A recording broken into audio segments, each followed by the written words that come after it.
We're speaking about correlations today. The correlation that came to me today is this. What is good isn't always good for you. Similarly, what's always good for one person isn't good for the next person. Here we go. Scenario. Coca-Cola. Everybody loves Coca-Cola. Everybody grows up drinking it, have a Coke and a smile. You go to fast food, you go to McDonald's, Burger King, you go to these places, you love Coke. They got Coca-Cola products. Even if you go to Chipotle, they love Coca-Cola. It tastes good. It gives you caffeine, so you think you get energy. It's a sugar rush for a lot of people. It may be a taste thing. They got Coca-Cola flavored ices at the movies, and everybody loves Coca-Cola.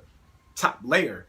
But if you don't do your research and if you didn't experience any health issues, you don't know that Coca-Cola can clean the rust off a battery. So what would it do to your insides? You don't know that the concentrate from Coca-Cola, when transferred on highways, has to have a hazardous sign on the trucks because the Coca-Cola concentrate can actually eat through the concrete.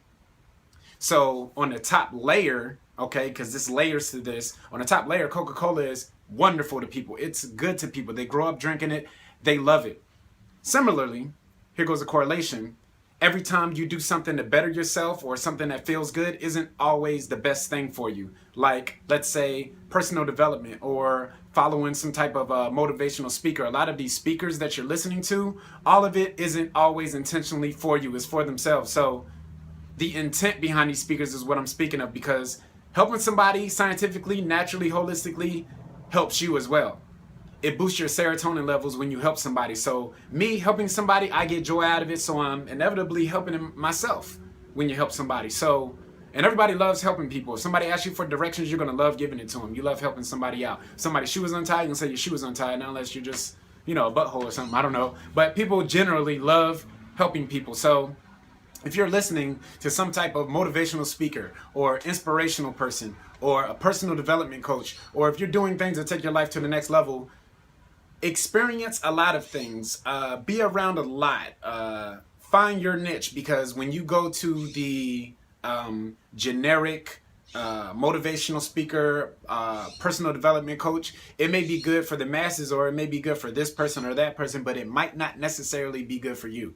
And it may sound good, it may taste good, it may look good. You may grow up thinking that you have to hear certain things, and this goes for pastors and preachers of some churches too, and they have to atone for it and they got to hear for it later. But what the point I'm getting at is that just because it seems good to you or you're getting something good out of it right now, slowly and surely over time, it can kill you.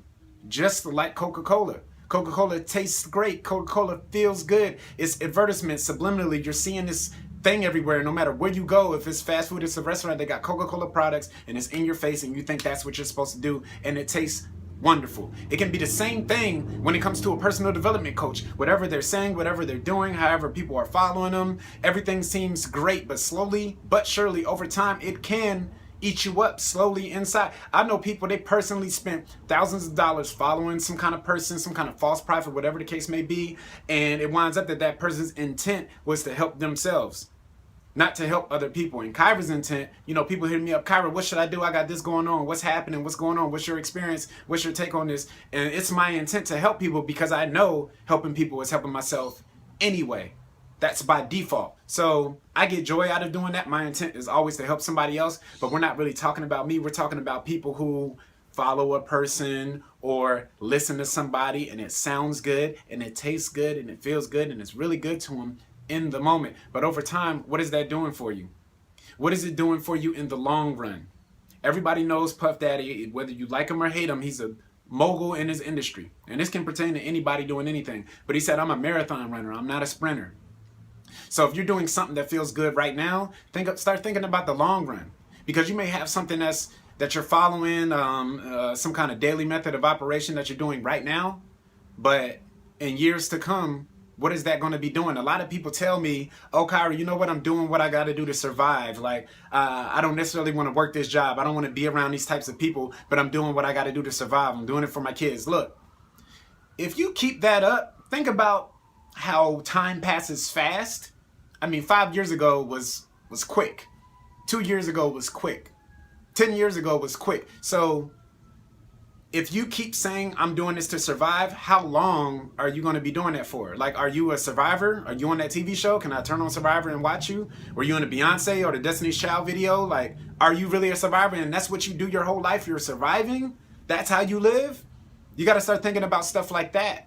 And this is how you live more abundantly. When I do these videos, it's because it comes to me from my vertical alignment from the Holy Spirit, and then I got to put it out there for one person to get it. And even if the masses see it and 1% of the people get it, or if you get changed and your life gets increased by 1%, I love it. Fire truck.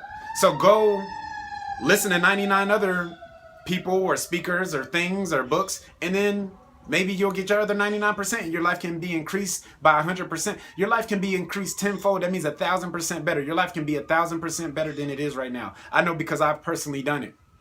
And it doesn't matter if you're joining my group or somebody else's group or doing anything positive. Do something and then do your research and get experiences. I'll leave you guys with this. I'll take anybody with life experience over somebody with knowledge from a book or something else they've read or researched any day.